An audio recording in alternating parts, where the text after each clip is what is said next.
OTP ಪಡೆದು ನಿಮಗೆ ಯಾವ ರೀತಿ ವಂಚಿಸ್ತಾರೆ ಅನ್ನೋದ್ರ ಬಗ್ಗೆ ನೀವು ತಿಳ್ಕೊಂಡಿದ್ದೀರಾ. OTP ಪಡೆಯದೆ ನಿಮಗೆ ಯಾವ ರೀತಿ ವಂಚಿಸ್ತಾರೆ ಅನ್ನೋದ್ರ ಬಗ್ಗೆ ಇವತ್ತು ತಿಳ್ಕೊಳ್ಳೋಣ.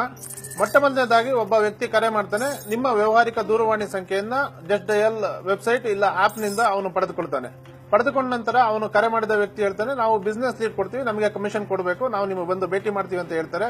ಸೊ ಇದಾದ ನಂತರ ಅಂತಹ ವ್ಯಕ್ತಿಗಳು ಒಬ್ರು ಇಲ್ಲ ಇಬ್ರು ಬಂದು ನಿಮ್ಮನ್ನ ಭೇಟಿ ಮಾಡ್ತಾರೆ. ಭೇಟಿ ಮಾಡಿ ಅವ್ರು ಹೇಳ್ತಾರೆ, ನಾವು ಇಂತಹ ಬಿಸ್ನೆಸ್ ಲೀಡ್ ಕಂಪನಿಯವರು, ಸೊ ನಿಮಗೆ ಲೀಡ್ ಕೊಡ್ತೀವಿ, ನೀವು ಕಮಿಷನ್ ಕೊಡಬೇಕು ಅಂತ ಹೇಳಿ ಏನ್ ಮಾಡ್ತಾರೆ, ಮೊಟ್ಟ ಮೊದಲನೇದಾಗಿ ನಮ್ಮ ಕಂಪನಿಗೆ ನೀವು ಆನ್ಲೈನ್ ಮೂಲಕ ನೋಂದಣಿ ಮಾಡ್ಕೋಬೇಕು, ಇದಕ್ಕೆ 200 ಇಲ್ಲ 300 ರೂಪಾಯಿ ಆಗುತ್ತೆ ಅಂತ ಹೇಳ್ಬಿಟ್ಟು ಹೇಳ್ತಾರೆ. ಸೊ ಅವರು ಒಂದು ಸ್ವೈಪಿಂಗ್ ಮಿಷಿನ್ ತಂದಿರ್ತಾರೆ. ಆ ಸ್ವೈಪಿಂಗ್ ಮಿಷನ್ ನಿಮ್ ಕಾರ್ಡ್ ಕೊಡಿ ಅಂತ ಹೇಳಿ ನಿಮ್ಮ ಕಾರ್ಡ್ ನ ಸ್ವೈಪ್ ಮಾಡ್ಲಿಕ್ಕೆ ನೋಡ್ತಾರೆ. ಅದು ತಂದಂತ ಸ್ವೈಪಿಂಗ್ ಮಿಷಿನ್ ಸುಮ್ಮನೆ ನಾಟಕವಾಗಿ ತಂದಿರ್ತಾರೆ. ಸೊ ಅದನ್ನ ಸ್ವೈಪ್ ಮಾಡೋ ಲೆಕ್ಕದಲ್ಲಿ ಅವ್ರೇನ್ ಮಾಡ್ತಾರೆ, ಇದು ಸ್ವೈಪ್ ಆಗ್ತಿಲ್ಲ ಅಂತ ಹೇಳ್ತಾರೆ. ಮತ್ತೆ ನಿಮ್ಮ ಏನ್ ಕಾರ್ಡ್ ಇದೆ, ಕಾರ್ಡ್ ನ ಮುಂಭಾಗ ಮತ್ತೆ ಹಿಂಭಾಗದ ಭಾವಚಿತ್ರವನ್ನ ಅವರು ತೆಗೆದುಕೊಳ್ತಾರೆ. ಸೊ ಇದೇ ರೀತಿ ಅವರು ಸುಳ್ಳು ಹೇಳ್ಬಿಟ್ಟು ನಿಮ್ಮ ಹತ್ರ ಎಷ್ಟು ಕಾರ್ಡ್ ಇದೆ ಅಷ್ಟು ಕಾರ್ಡ್ ನ ತಗೊಂತಾರೆ, ಅಷ್ಟು ಕಾರ್ಡ್ ಭಾವಚಿತ್ರ ತಗೊಂತಾರೆ. ಭಾವಚಿತ್ರ ತಗೊಂಡ ಮೇಲೆ ಸೊ ಇದು ಯಾಕೋ ಸ್ವೈಪ್ ಆಗ್ತಾ ಇಲ್ಲ, ಸೊ ನಿಮಗೆ ಮ್ಯಾನ್ಯಲ್ ಆಗಿ ನಿಮಗೆ ನೋಂದಣಿ ಮಾಡ್ತೀವಿ ಅಂತೇಳಿ ಒಂದು ಫಾರಂ ಫಿಲ್ಅಪ್ ಮಾಡಿ ನಿಮ್ಮ ಸಿಗ್ನೇಚರ್ ತಗೊಂಡು ಒಂದು 200-300 ರೂಪಾಯಿ ನಿಮ್ಮಿಂದ ತಗೊಂತಾರೆ. ಇದಾದ ನಂತರ ನಿಮ್ಮ ಮೊಬೈಲ್ ಕೊಡಿ, ನಮ್ಮ ಬಿಸ್ನೆಸ್ ಲೀಡ್ ಗೆ ಸಂಬಂಧಪಟ್ಟಂತ ಒಂದು ಅಪ್ಲಿಕೇಶನ್ ನಿಮಗೆ ಡೌನ್ಲೋಡ್ ಮಾಡಿ ಕೊಡ್ತೀವಿ ಅಂತ ಹೇಳ್ತಾರೆ. ಒಂದು ಬಿಸ್ನೆಸ್ ಲೀಡ್ ಅಂತ ಒಂದು ಅಪ್ಲಿಕೇಶನ್ ಕೂಡ ಡೌನ್ಲೋಡ್ ಮಾಡ್ತಾರೆ. ಅದ್ರ ಜೊತೆನಲ್ಲಿ ನಿಮ್ಮ ಮೊಬೈಲ್ ಪಡೆಯದೆ ಸೊ ನಿಮ್ಮ ಮೊಬೈಲ್ ನ ಬಂದಂತ ಒಂದು ಸಂದೇಶಗಳನ್ನ ಇಂಡೈರೆಕ್ಟ್ ಆಗಿ ರೀಡ್ ಮಾಡುವಂತ ಒಂದು ಮೈ SMS ಅಂತ ಒಂದು ಅಪ್ಲಿಕೇಶನ್ ಕೂಡ ಡೌನ್ಲೋಡ್ ಮಾಡ್ತಾರೆ. ಆ ಡೌನ್ಲೋಡ್ ಮಾಡಿದ ಸಮಯದಲ್ಲಿ ಅದರದ್ದು ಯೂಸರ್ ನೇಮ್ ಮತ್ತೆ ಪಾಸ್ವರ್ಡ್ ನ ಅವರೇ ಸೆಟ್ ಮಾಡ್ತಾರೆ. ಸೆಟ್ ಮಾಡಿ ಅದನ್ನ ನಿಮಗೆ ಕೊಟ್ಬಿಟ್ಟು ಹೋಗ್ತಾರೆ. ಸೊ ಇದರಿಂದ ಏನಾಗುತ್ತೆ, ನಿಮಗೆ ಯಾವುದೇ ಕಾರಣಕ್ಕೂ ಗೊತ್ತಾಗೋದಿಲ್ಲ. ಮತ್ತೆ ಅವ್ರು ಹೇಳ್ತಾರೆ, ಯಾವುದೇ ಒಂದು ಲೀಡ್ ಕೊಡ್ಬೇಕಾದ್ರೆ ಇದ್ರ ಮೂಲಕ ನಿಮಗೆ ಕೆಲವೊಂದು ಲೀಡ್ಸ್ ಬರುತ್ತೆ, ಅದು SMS ರೂಪದಲ್ಲಿ ಬರುತ್ತೆ ಅಂತ ಹೇಳ್ಬಿಟ್ಟು ಅವ್ರು ಹೇಳ್ಬಿಟ್ಟು ಹೋಗ್ತಾರೆ. ಒಂದು 3-4 ದಿನ ಆದ್ಮೇಲೆ ನಿಮಗೆ ಕಂಟಿನ್ಯೂಸ್ ಆಗಿ ನಿಮ್ಮ ಮೊಬೈಲ್ಗೆ ಕೆಲವೊಂದು ಸಂದೇಶಗಳು OTPಗಳು ಬರಕ್ಕೆ ಶುರುವಾಗುತ್ತೆ.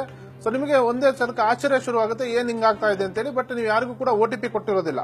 ಆದ್ರೆ ಆ ಬಂದಂತ ವ್ಯಕ್ತಿಗಳು ಏನ್ ಮಾಡಿರ್ತಾರೆ ಅಂದ್ರೆ, ಒಂದು ಯೂಸರ್ ನೇಮ್ ಮತ್ತೆ ಪಾಸ್ವರ್ಡ್ ಅವರು ಡೌನ್ಲೋಡ್ ಮಾಡಿ ನಿಮಗೆ ಇನ್ಸ್ಟಾಲ್ ಮಾಡಿ ಹೋಗಿರೋದ್ರಿಂದ ಸೊ ಆ ಮೈ SMS ಆಪ್ ಗೆ ಸಂಬಂಧಪಟ್ಟ ಒಂದು ವೆಬ್ಸೈಟ್ ಗೆ ಹೋಗ್ತಾರೆ. ವೆಬ್ಸೈಟ್ ಗೆ ಹೋಗ್ಬಿಟ್ಟು ನಿಮ್ಮ ಯೂಸರ್ ID ಮತ್ತೆ ಪಾಸ್ವರ್ಡ್ ನ ಹಾಕ್ತಾರೆ.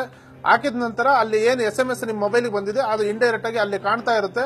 ಸೊ ಇದನ್ನ ರೀಡ್ ಮಾಡ್ಬಿಟ್ಟು ಅದು OTP ಆಗಿರುತ್ತೆ. ಆ OTP ಇರುತ್ತೆ, ಜೊತೆನಲ್ಲಿ ನಿಮ್ ಕಾರ್ಡ್ ಡೀಟೇಲ್ಸ್ ಇರುತ್ತೆ, ಮತ್ತೆ CVV ನಂಬರ್ ಇರುತ್ತೆ. ಇವೆಲ್ಲವೂ ಕೂಡ ಬಳಕೆ ಮಾಡ್ಬಿಟ್ಟು ಸೊ ಅವ್ರೇನ್ ಮಾಡ್ತಾರೆ, ನಿಮ್ಮ ಖಾತೆಯಲ್ಲಿರುವಂತಹ ಹಣವನ್ನ ಬೇರೆ ಬೇರೆ ಖಾತೆಗೆ ಇಲ್ಲ ಬೇರೆ ಬೇರೆ ಡಿಜಿಟಲ್ ವ್ಯಾಲೆಟ್ಗಳಿಗೆ ವರ್ಗಾವಣೆ ಮಾಡ್ಕೊಂತಾರೆ. ವರ್ಗಾವಣೆ ಮಾಡ್ಕೊಂಡು ಇದು ನಿಮಗೆ ಮೋಸ ಮಾಡ್ತಾರೆ.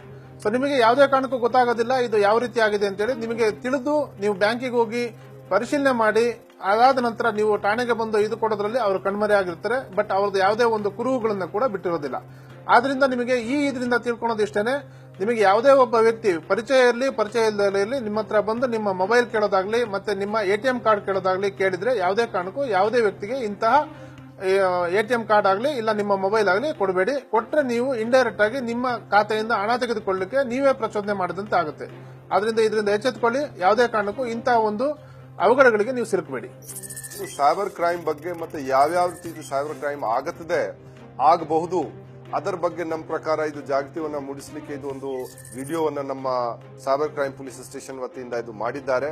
ಬಹಳ ಒಳ್ಳೆ ಕೆಲಸ ಇದೆ. ತಾವು ಎಲ್ಲರೂ ಇದು ಇನ್ನೂ ಎಲ್ಲಾ ಕಡೆ ಇದರ ಬಗ್ಗೆ ಪ್ರಚಾರ ಮಾಡಿಕೊಂಡು ಜನರಲ್ಲಿ ಒಂದು ಸಾರ್ವಜನಿಕರಲ್ಲಿ ಒಂದು ಇದರ ಬಗ್ಗೆ ಜಾಗೃತಿಯನ್ನ ಮೂಡಿಸಬೇಕು ನಾನು ತಮ್ಮೆಲ್ಲರಿಗೆ ಕೇಳ್ಕೊಳ್ತಾ ಇದ್ದೀನಿ.